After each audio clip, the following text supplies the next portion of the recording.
Speaking में आज ये पढ़ेंगे कि एट वंस को बोलेंगे एक साथ। ठीक है, हम एक साथ चिल्लाए तो we shouted at once. In a while, थोड़ी देर में, मैं थोड़ी देर में आऊँगा। I will come in a while.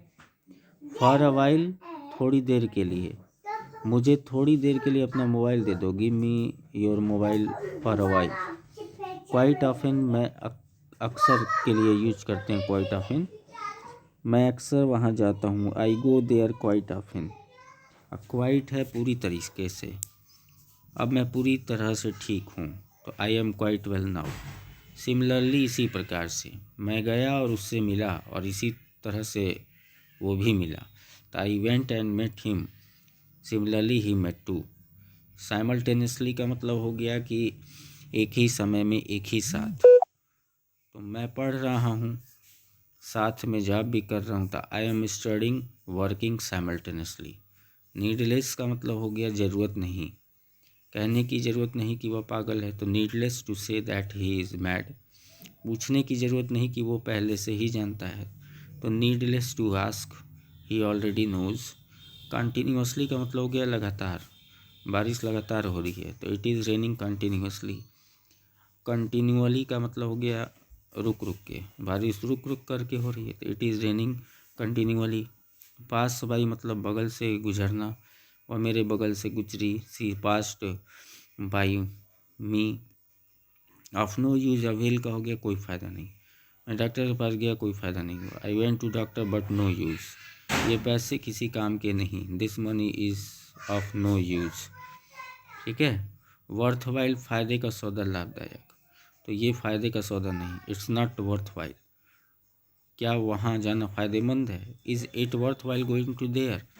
After a long, Ram बहुत देर बाद आया, Ram came after a long. Cup of tea मतलब बस की बात होना, या मेरे बस की बात नहीं। It is not my cup of T. Call centre की जॉब मेरे लिए नहीं। Call centre job is not my cup of T. All the while, पूरे दिन, पूरे वक्त, सारा वक्त, तो मैं सारे दिन पढ़ता रहा। I kept on studying all the while. Rip off का मतलब हो गया लूटना, बेवकूफ़ बनाना। सब्जी वाला मुझे लूट रहा था। Vegetable seller was reaping me of. सिर सिर का मतलब हो गया जी चुराना, भागना। I never sick responsibility. At large मतलब अपराधी पकड़ से बाहर हैं, एट लार्ज मतलब पकड़ से बाहर होना, तो क्रिमिनल्स इज़ एट लार्ज। ठीक है। इम्पोज का मतलब हो गया थोपना, तुम मुझ पर अपनी मर्जी थोप रहे हो। You are imposing your will on me. Off hand का मतलब बिना किसी तैयारी के, मैं इंटरव्यू में बिना किसी तैयारी किया। I went for interview of hand. Overcast, बादलों से भरा हुआ, आसमान बादलों से घिरा हुआ है। The sky is overcast. Seize of relief, चैन की सांस लेना। I seized of relief. ठीक है। तुम अब चैन की सांस ले सकते हो। Now you can cease of relief. Fond of मतलब शौकीन होना, मैं कारों का शौकीन हूँ, I am fond of cars. Unnecessarily का मतलब हो गया बेवजह, फालतू में, तुम फालतू में यहाँ बैठे हो। You are unnecessarily sitting here.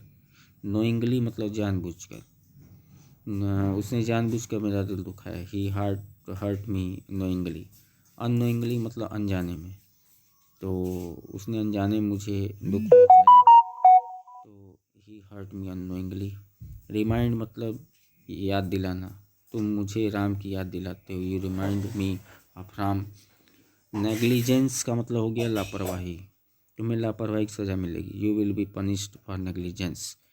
All together मतलब हो गया पूरी तरीके से, हम पूरी तरह से अलग हैं। We are different all together. Put on का मतलब हो गया बुझा देना, आग बुझा दो। या पुट आउट का, आग बुझा दो, तो put out the fire. Get in या ऑन का मतलब हो गया किसी वाहन में चढ़ना, मैं बस में चढ़ा। आई गॉट इन या on the bus. Get off का मतलब हो गया किसी वाहन से उतरना, मैं बस से उतरा। I got off the bus. Stand by, साथ देना, मैं हमेशा तुम्हारा साथ देता हूँ। I always stand by you. Bring up का मतलब पालन पोषण करना, तो मेरे मामा ने तुम्हें पाला। My maternal uncle brought you up. ठीक है। तो ये इस तरीके से कुछ क्वेश्चन थे, तो पहले इसको नोट करेंगे और फिर याद करेंगे। ठीक है, फिर आगे कल वाले वीडियो में देखा जाएगा।